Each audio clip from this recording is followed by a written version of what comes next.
Hello दोस्तों, welcome to BW। दोस्तों, आपके बोर्ड एग्ज़ाम में अब 3 से 4 महीने ही बाकी रह गए हैं। तो अगर अपने बोर्ड एग्ज़ाम में 400 प्लस नंबर लेके आना चाहते हैं तो आपके लिए बहुत ज़्यादा ज़रूरी हो जाता है कि आप हर एक सब्जेक्ट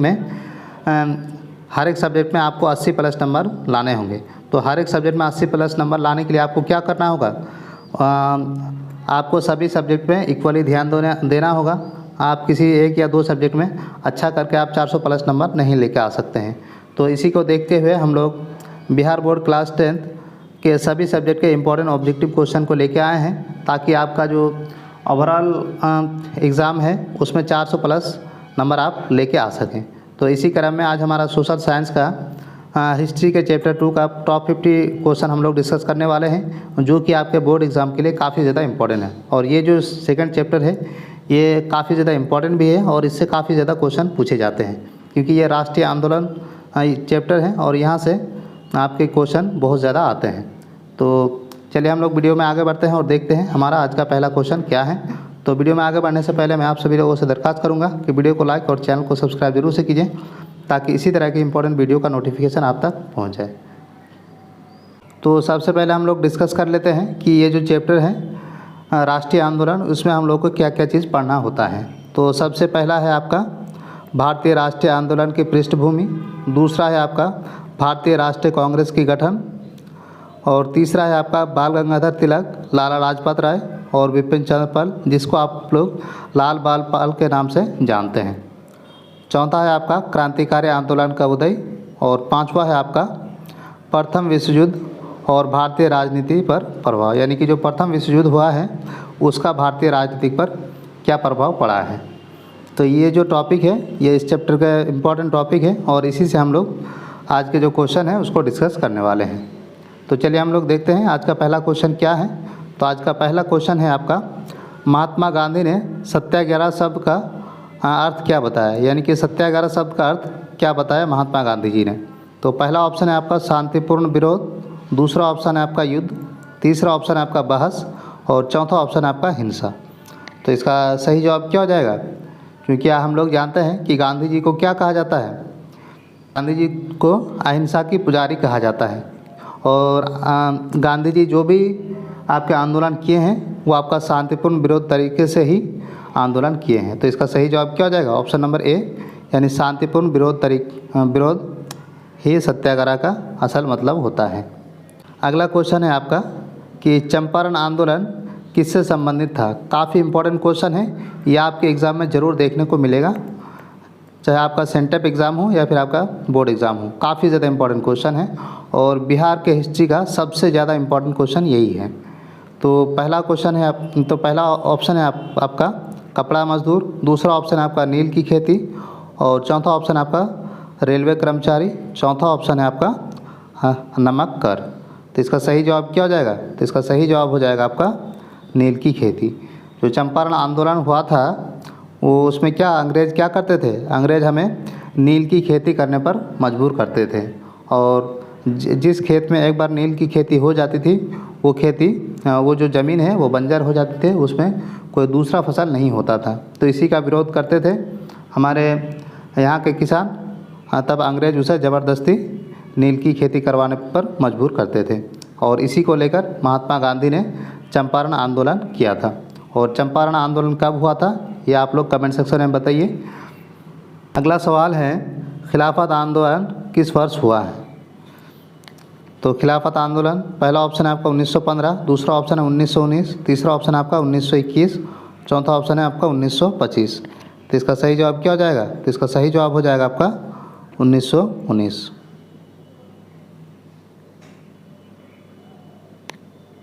अगला सवाल है और सवाल नंबर 4 है कि असहयोग आंदोलन का नारा क्या था। असहयोग आंदोलन का नारा क्या था? तो ऑप्शन है आपका, पहला ऑप्शन है करो या मारो, दूसरा ऑप्शन है जय हिंद, तीसरा ऑप्शन है अंग्रेजों भारत छोड़ो और चौथा ऑप्शन है आपका पूर्ण स्वराज। तो इसका सही जवाब क्या हो जाएगा? तो इसका सही जवाब हो जाएगा कि अंग्रेजों भारत छोड़ो। अगला सवाल है, जलियांवाला बाग हत्याकांड कब हुआ था। काफ़ी इंपॉर्टेंट क्वेश्चन है, ये भी क्वेश्चन आपको आपके बोर्ड एग्ज़ाम में 100% देखने को मिलेगा। तो जलियांवाला हत्याकांड कहाँ पे हुआ, कब हुआ था? 1917 में, 1918 में, 1919 में, या फिर आपका 1920 में। तो ये जलियांवाला बाग जो हत्याकांड है वो आपका कब हुआ था? वो आपका 1919 में। और जलियांवाला हत्याकांड किसने कराया था, ये आप लोग कमेंट सेक्शन में बताइए। अगला सवाल है कि नमक कानून तोड़ने के लिए दांडी मार्च कितने किलोमीटर की थी? अंग्रेज़ क्या करते थे, हमें नमक पर भी टैक्स लगा दिया था। पहले क्या होता था कि नमक हमें फ्री में मिलता था, उसमें कोई टैक्स नहीं था। तो अंग्रेज़ ने नमक पर भी टैक्स लगा दिया था। इसे दांडी मार्च का जो आंदोलन है वो महात्मा गांधी जी ने किया था। तो कितने दूरी तक पैदल चले थे महात्मा गांधी जी? तो इसका पहला ऑप्शन है 150 किलोमीटर, दूसरा ऑप्शन 240 किलोमीटर, तीसरा ऑप्शन 300 किलोमीटर और चौथा ऑप्शन है आपका 350 किलोमीटर। तो इसका सही जवाब क्या हो जाएगा? तो इसका सही जवाब हो जाएगा आपका 240 किलोमीटर। अगला सवाल है कि सविनय अवज्ञा आंदोलन कब शुरू हुआ? तो पहला ऑप्शन है आपका 1928, दूसरा ऑप्शन है 1930, तीसरा ऑप्शन है 1935 और चौथा ऑप्शन आपका 1940। तो इसका सही जवाब क्या हो जाएगा? तो उसका सही जवाब हो जाएगा कि सविनय अवज्ञा आंदोलन जो है वो आपका 1930 में स्टार्ट हुआ था। अगला सवाल है गांधी इरविन समझौता कब हुआ था? काफ़ी इंपॉर्टेंट क्वेश्चन है ये भी। तो गांधी इरविन समझौता कब हुआ था? तो पहला ऑप्शन है आपका 1919, दूसरा ऑप्शन है 1930, तीसरा ऑप्शन है 1931 और चौथा ऑप्शन है आपका 1932। तो इसका सही जवाब क्या हो जाएगा? तो इसका सही जवाब हो जाएगा आपका 1931। अगला सवाल है कि पूर्ण स्वराज प्रस्ताव कब पास हुआ? तो पूर्ण स्वराज का जो प्रस्ताव है वो भारतीय राष्ट्रीय कांग्रेस ने उठाया था। पहले तो हमारी मांग थी कि हमें ऑटोनोमस यानी कि हमें जो भारतीय राजनीति है उसमें कुछ हिस्सेदारी मिले, ताकि जो यहाँ की जनता है उसके लिए काम किया जा सके और उसके ऊपर जो अत्याचार होता है वो कम हो। लेकिन फिर बाद में ये स्टैंड चेंज किया कांग्रेस ने और अंग्रेज़ से पूर्ण स्वराज की मांग करने लगे। तो इसका सही जवाब क्या हो जाएगा? कब हुआ? 1929, 1930, 1931 और या फिर 1935। इसका सही जवाब हो जाएगा कि 1929। तो 1929 में एक अधिवेशन हुआ था लाहौर में। उसी लाहौर अधिवेशन में ही कांग्रेस ने ये तय किया था कि अब हमें जो राजनीति में हिस्सेदारी नहीं, हमें तो अब पूरा का पूरा देश चाहिए और अंग्रेज़ को यहाँ से हमें आज़ादी मिलनी ही चाहिए। अगला सवाल है और सवाल नंबर 10 है भारत छोड़ो आंदोलन कब शुरू हुआ? तो इसका सही जवाब क्या हो जाएगा? 1939, 1940, 1942, 1945। तो इसका सही जवाब क्या हो जाएगा? तो भारत छोड़ो आंदोलन कब शुरू हुआ था? 1942 में। अगला सवाल है कि स्वराज शब्द का अर्थ क्या है? तो स्वराज शब्द का अर्थ क्या है? तो पहला ऑप्शन है आपका पराई सरकार, दूसरा ऑप्शन है अपनी सरकार, तीसरा ऑप्शन है तानाशाही और चौथा ऑप्शन है आपका लोकतंत्र। तो इसका सही जवाब क्या हो जाएगा? तो इसका सही जवाब हो जाएगा आपका अपनी सरकार। अगला सवाल है महात्मा गांधी ने किस पत्रिका का संपादन किया था?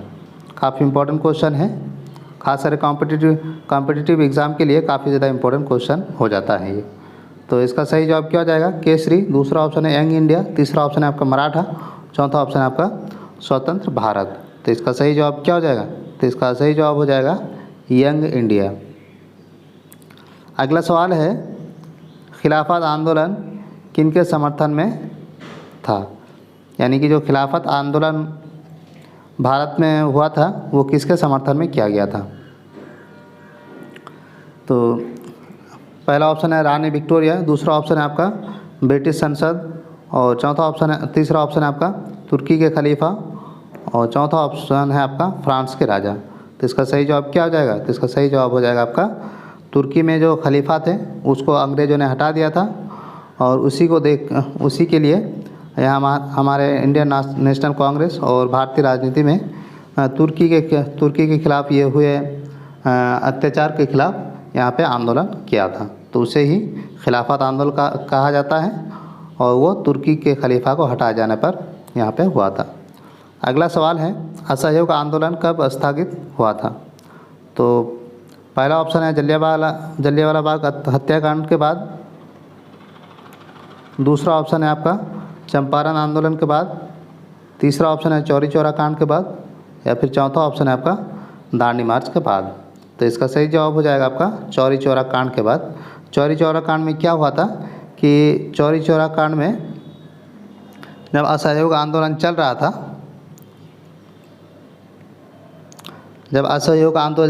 तो 1922 में क्या हुआ था कि 1922 में एक ट्रेन में भरकर अंग्रेज़ों का हथियार जा रहा था। तो उसी ट्रेन को हमारे क्रांतिकारियों ने लूट लिया था और उसी को अंग्रेज़ ने चौरी चौरा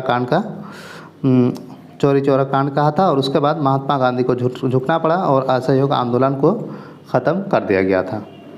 अगला सवाल है कि चौरी चौरा कांड कहाँ हुआ था? तो पहला ऑप्शन है आपका पंजाब में, दूसरा ऑप्शन है आपका उत्तर प्रदेश में, तीसरा ऑप्शन है आपका बिहार में और चौथा ऑप्शन है आपका बंगाल में। तो इसका सही जवाब हो जाएगा आपका उत्तर प्रदेश। इसका सही जवाब हो जाएगा आपका उत्तर प्रदेश में। और उत्तर प्रदेश में भी कहाँ? उत्तर प्रदेश में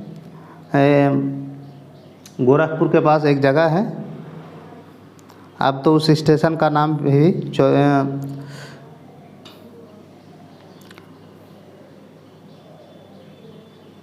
तो उत्तर प्रदेश में गोरखपुर के बगल में एक स्टेशन है, वहीं पे ये चीज़ हुआ था। तो ये आपका उत्तर प्रदेश में है। अगला सवाल है, पूर्ण स्वराज की घोषणा कहाँ हुई थी? तो जैसे कि मैंने आपको ये क्वेश्चन बताया पहले ही कि पूर्ण स्वराज की घोषणा कहाँ हुई थी। तो पहला ऑप्शन है आपका दिल्ली अधिवेशन में, दूसरा ऑप्शन है मुंबई अधिवेशन में, और आपका तीसरा ऑप्शन है लाहौर अधिवेशन में, चौथा ऑप्शन है नागपुर अधिवेशन में। तो इसका सही जवाब हो जाएगा आपका लाहौर अधिवेशन में। अगला सवाल है, गांधी जी ने पहली बार सत्याग्रह कहाँ किया? काफ़ी इम्पोर्टेंट क्वेश्चन है और ये क्वेश्चन आपको बार बार एग्ज़ाम में देखने को मिलता है। तो गांधी जी ने पहली सत्याग्रह कहाँ पे किया था? भारत में, दक्षिण अफ्रीका में, इंग्लैंड में, या फिर आपका अमेरिका में। तो इसका सही जवाब हो जाएगा आपका कि सबसे पहले जो सत्याग्रह गांधी जी ने किया था वो आपका दक्षिण अफ्रीका में किया था। अगला सवाल है, दांडी मार्च कहाँ शुरू हुआ? तो पहला ऑप्शन है आपका चंपारण, दूसरा ऑप्शन है साबरमती आश्रम, तीसरा ऑप्शन है आपका वर्धा और चौथा ऑप्शन है आपका मुंबई। तो इसका सही जवाब हो जाएगा आपका साबरमती आश्रम में। अगला सवाल है कि नमक सत्याग्रह का दूसरा नाम क्या है? तो पहला ऑप्शन है आपका असहयोग आंदोलन, दूसरा ऑप्शन है आपका सविनय अवज्ञा आंदोलन, तीसरा ऑप्शन है आपका भारत छोड़ो आंदोलन और चौथा ऑप्शन है आपका क्रांति आंदोलन। तो इसका सही जवाब क्या हो जाएगा? तो इसका सही जवाब हो जाएगा आपका सविनय अवज्ञा आंदोलन, यानी कि ऑप्शन नंबर बी इसका सही हो जाएगा। अगला सवाल है कि असहयोग आंदोलन का प्रमुख उद्देश्य क्या था?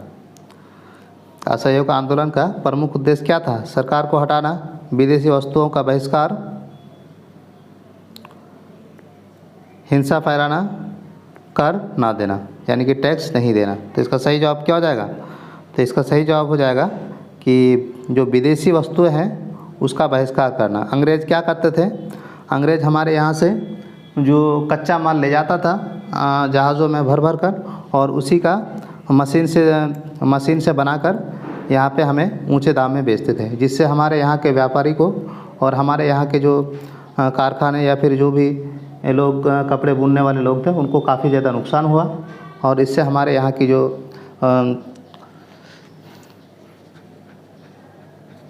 कारखाने हैं वो बंद होने स्टार्ट हो गए थे। तो इसी के लिए विदेशी वस्तुओं का बहिष्कार किया गया ताकि हमारे यहाँ के जो लोग हैं उनका जो कारखाना है वो चलता रहे। अगला सवाल है, करो या मरो का नारा किसने दिया था? तो पहला ऑप्शन है आपका नेहरू जी, दूसरा ऑप्शन है गांधी जी, तीसरा ऑप्शन है आपका सुभाष चंद्र बोस और आपका चौथा ऑप्शन है आपका भगत सिंह। तो इसका सही जवाब क्या हो जाएगा? तो इसका सही जवाब हो जाएगा आपका कि करो या मरो का नारा जो दिया था वो आपका महात्मा गांधी जी ने दिया था। अगला सवाल है, भगत सिंह किस संगठन से जुड़े थे? तो पहला ऑप्शन है INC यानी कि इंडियन नेशनल कांग्रेस, दूसरा ऑप्शन है आपका HSRA, HRSA का फुल फॉर्म है आपका हिंदुस्तान सोशलिस्ट रिपब्लिकन एसोसिएशन, और तीसरा ऑप्शन है मुस्लिम लीग, और चौथा ऑप्शन है आपका स्वराज पार्टी। तो इसका सही जवाब क्या हो जाएगा? तो इसका सही जवाब हो जाएगा आपका HRSA यानी कि हिंदुस्तान सोशलिस्ट रिपब्लिकन एसोसिएशन से जुड़े हुए थे। अगला सवाल है कि किस आंदोलन में महिलाओं की भागीदारी सबसे अधिक थी? तो पहला ऑप्शन है आपका स्वदेशी आंदोलन, दूसरा ऑप्शन है आपका खिलाफत आंदोलन, और चौथा ऑप्शन है आपका नमक सत्याग्रह, चौथा ऑप्शन है आपका भारत छोड़ो आंदोलन। तो इसका सही जवाब क्या हो जाएगा? तो इसका सही जवाब हो जाएगा आपका नमक सत्याग्रह में सबसे ज़्यादा औरतों ने हिस्सा लिया था। तो वीडियो में आगे बढ़ने से पहले मैं आप सभी लोगों से दरख्वास्त करूंगा कि अभी तक अगर आपने वीडियो को लाइक नहीं किया है तो वीडियो को लाइक और चैनल को सब्सक्राइब जरूर से कीजिए, और इस वीडियो को अपने दोस्तों के व्हाट्सएप ग्रुप में शेयर जरूर करें। अगला सवाल है, सुभाष चंद्र बोस ने आज़ाद हिंद फौज कहाँ बनाई? तो पहला ऑप्शन है आपका भारत में, दूसरा ऑप्शन है सिंगापुर में, तीसरा ऑप्शन है आपका जापान में, और आपका चौथा ऑप्शन है आपका जर्मनी में। तो इसका सही जवाब क्या हो जाएगा? तो इसका सही जवाब हो जाएगा आपका सिंगापुर में। अगला सवाल है कि जय हिंद नारा किसने दिया था? तो पहला ऑप्शन है आपका गांधी जी ने, दूसरा ऑप्शन है नेहरू ने, तीसरा ऑप्शन है सुभाष चंद्र बोस ने, और चौथा ऑप्शन है आपका सरदार पटेल ने। तो इसका सही जवाब क्या हो जाएगा? तो इसका सही जवाब हो जाएगा आपका सुभाष चंद्र बोस जी ने जय हिंद का नारा दिया था। अगला सवाल है, किसान सभा किसके नेतृत्व में बनी? तो पहला ऑप्शन है गांधी जी, दूसरा ऑप्शन है स्वामी सहजानंद सरस्वती, तीसरा ऑप्शन है पटेल, और चौथा ऑप्शन है आपका मालवीय। तो इसका सही जवाब क्या हो जाएगा? तो इसका सही जवाब हो जाएगा आपका स्वामी सहजानंद सरस्वती। अगला सवाल है, किस आंदोलन में विदेशी कपड़े जलाए गए? तो पहला ऑप्शन है आपका भारत छोड़ो आंदोलन में, दूसरा ऑप्शन है असहयोग आंदोलन में, तीसरा ऑप्शन है आपका नेहरू अभियान में, और चौथा ऑप्शन है आपका स्वराज में। इसका सही जवाब हो जाएगा आपका असहयोग आंदोलन में विदेशी कपड़ों का और विदेशी जो भी सामान है उसका बहिष्कार किया गया था, और उसी में विदेशी कपड़ों को जलाया गया था।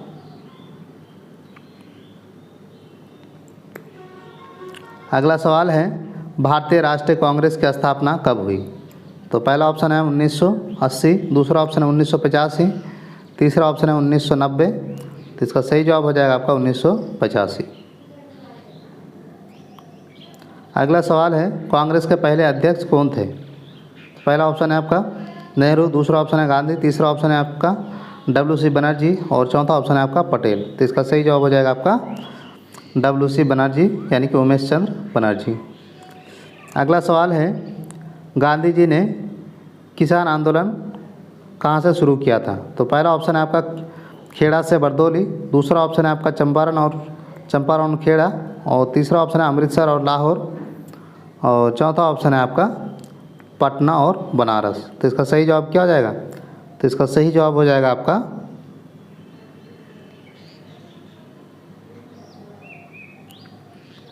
चंपारण और खेड़ा से।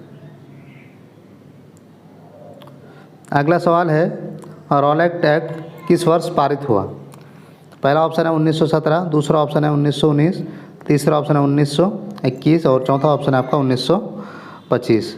तो इसका सही जवाब क्या हो जाएगा? तो इसका सही जवाब हो जाएगा आपका 1919 में।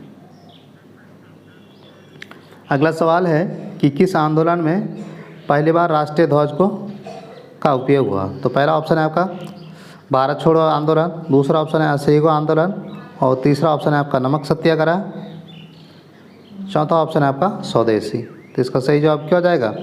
तो इसका सही जवाब हो जाएगा आपका असहयोग आंदोलन। अगला सवाल है, गांधी जी ने हिंद स्वराज कब लिखा? तो इसका सही जवाब हो जाएगा 1905।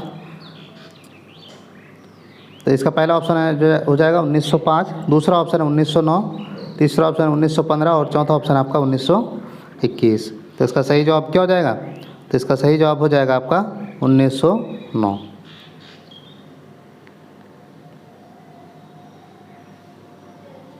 अगला सवाल है उस प्रांत का नाम बताइए जिसमें चंपारण आता है। तो पहला ऑप्शन है आपका चंपारण कहाँ आता है? बंगाल में, दूसरा ऑप्शन है बिहार में, तीसरा ऑप्शन है पंजाब में, चौथा ऑप्शन है उत्तर प्रदेश में। तो चंपारण कहाँ है? ये तो सबको पता है कि चंपारण हमारे बिहार में है। अगला सवाल है खिलाफत आंदोलन का मुख्य नेता कौन थे? तो पहला ऑप्शन है आपका सुभाष चंद्र बोस, दूसरा ऑप्शन है गांधी जी, तीसरा ऑप्शन है आपका अली बंधु और चौथा ऑप्शन है आपका नेहरू। तो खिलाफत आंदोलन का मुख्य नेता थे अली बंधु, मोहम्मद अली और शौकत अली। ये दोनों भाई थे खिलाफत आंदोलन के मुख्य नेता। अगला सवाल है गांधी जी को किस उपाधि से जाना जाता है? तो पहला ऑप्शन है नेताजी, दूसरा ऑप्शन है राष्ट्रपिता, तीसरा ऑप्शन है लौह पुरुष और चौथा ऑप्शन है आपका जननायक। तो गांधी जी को राष्ट्रपिता के नाम से जाने जाते हैं। नेताजी किसको कहा जाता है ये आप लोग कमेंट सेक्शन में बताइएगा। लौह पुरुष किसे कहा जाता है ये आप लोग कमेंट सेक्शन में बताइएगा। और जननायक ये काफ़ी इम्पोर्टेंट है। जननायक, लौह पुरुष और नेताजी किसका उपाधि है ये आप लोग कमेंट सेक्शन में ज़रूर बताइएगा। हम देखना चाहेंगे कि कितने लोग इसको सही से बता पाते हैं। अगला सवाल है कि सविनय अवज्ञा आंदोलन के दौरान कौन सा कर सबसे पहले तोड़ा गया? तो पहला ऑप्शन है भूमि कर, दूसरा ऑप्शन है नमक कर, तीसरा ऑप्शन है आपका आयकर और चौथा ऑप्शन है आपका सैनिक कर। तो इसका सही जवाब है आपका नमक कर। अगला सवाल है कांग्रेस का गठन किसने किया था? तो गांधी जी ने, एओ ह्यूम ने, सुभाष चंद्र बोस ने या फिर नेहरू जी ने? तो इसका सही जवाब है आपका एओ ह्यूम ने। अगला सवाल है गांधी जी भारत कब लौटे? यानी कि जो गांधी जी थे कहाँ से लौटे थे? साउथ अफ्रीका, क्योंकि वो इंग्लैंड से वकालत की पढ़ाई करने के बाद वो अपने वकालत करने के लिए साउथ अफ्रीका चले गए थे। तो साउथ अफ्रीका से कब लौटे? 1913 में, 1915 में, 1917 में या फिर 1919 में? तो इसका सही जवाब हो जाएगा आपका 1915 में। अगला क्वेश्चन है गांधी जी ने भारतीयों को कौन सा हथियार बताया? तो पहला ऑप्शन है आपका बंदूक, दूसरा ऑप्शन है अहिंसा, तीसरा ऑप्शन तलवार और चौथा ऑप्शन है आपका आंदोलन। तो इसका सही जवाब है आपका अहिंसा। अहिंसा से आंदोलन करना है वही हमारे लिए सबसे बड़ी हथियार है, ये महात्मा गांधी जी ने कहा था। अगला सवाल है किसान आंदोलन चंपारण के किस फसल से जुड़ा था? ये काफ़ी इंपॉर्टेंट क्वेश्चन है और ये क्वेश्चन का हम जवाब पहले भी दे चुके हैं। तो इसका सही जवाब आप लोग कमेंट सेक्शन में ज़रूर बताइएगा कि किसान आंदोलन चंपारण के किस फसल से जुड़ा हुआ था? गेहूँ, धान, नील या फिर आपका गन्ना? अगला सवाल है गांधी जी ने सत्याग्रह शब्द कहाँ से लिया है? इंग्लिश से, संस्कृत से, उर्दू से या फिर आपका हिंदी से? तो इसका सही जवाब है आपका संस्कृत से। अगला सवाल है किस आंदोलन में स्कूल कॉलेज छोड़ गए? तो पहला ऑप्शन है स्वदेशी, दूसरा ऑप्शन है असहयोग आंदोलन, तीसरा ऑप्शन है भारत छोड़ो आंदोलन और चौथा ऑप्शन है आपका क्रांतिकारी आंदोलन। तो इसका सही जवाब क्या हो जाएगा? तो इसका सही जवाब हो जाएगा आपका असहयोग आंदोलन। अगला सवाल है गांधी जी ने किसे अपना राजनीतिक गुरु माना है? तो पहला ऑप्शन है आपका टैगोर, दूसरा ऑप्शन है पटेल, तीसरा ऑप्शन है आपका गोपाल कृष्ण गोखले और चौथा ऑप्शन है आपका मालवीय। तो इसका सही जवाब है आपका गोपाल कृष्ण गोखले। अगला सवाल है गांधी जी ने दांडी मार्च कहाँ जाकर नमक बनाया? तो इसका सही जवाब है गुजरात में, सूरत के पास, मुंबई में या फिर आपका चेन्नई में? तो इसका सही जवाब है आपका सूरत के पास जाकर। अगला सवाल है कांग्रेस के पहले मुस्लिम अध्यक्ष कौन थे? तो पहला ऑप्शन है आपका मोहम्मद अली जिन्ना, दूसरा ऑप्शन है आपका बदरुद्दीन तैयब जी, तीसरा ऑप्शन है आपका लियाकत अली, चौथा ऑप्शन है आपका मौलाना आज़ाद। तो इसका सही जवाब हो जाएगा आपका बदरुद्दीन तैयब जी। पहले कांग्रेस के मुस्लिम अध्यक्ष थे।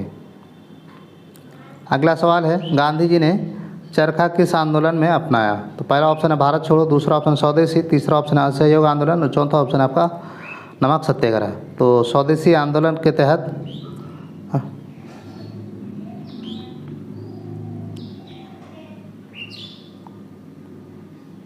अगला सवाल है और सवाल नंबर 48 है, किस आंदोलन के दौरान टोपी और खादी का अधिक उपयोग हुआ? तो पहला ऑप्शन है भारत छोड़ो, दूसरा ऑप्शन खिलाफत और तीसरा ऑप्शन है असहयोग, चौथा ऑप्शन है आपका क्रांति।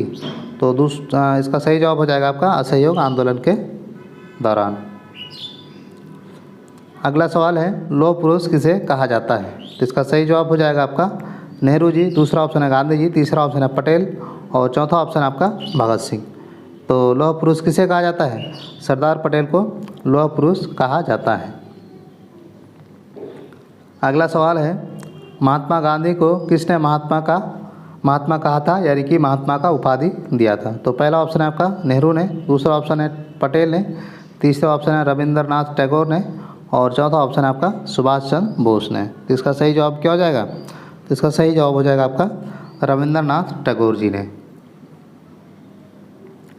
तो चैप्टर 2 का 50 क्वेश्चन हम लोग डिस्कस कर लिए हैं। तो अगर आप लोगों को वीडियो पसंद आया है तो वीडियो को लाइक और चैनल को सब्सक्राइब जरूर से कीजिए और इसी तरह के इंपॉर्टेंट वीडियो के लिए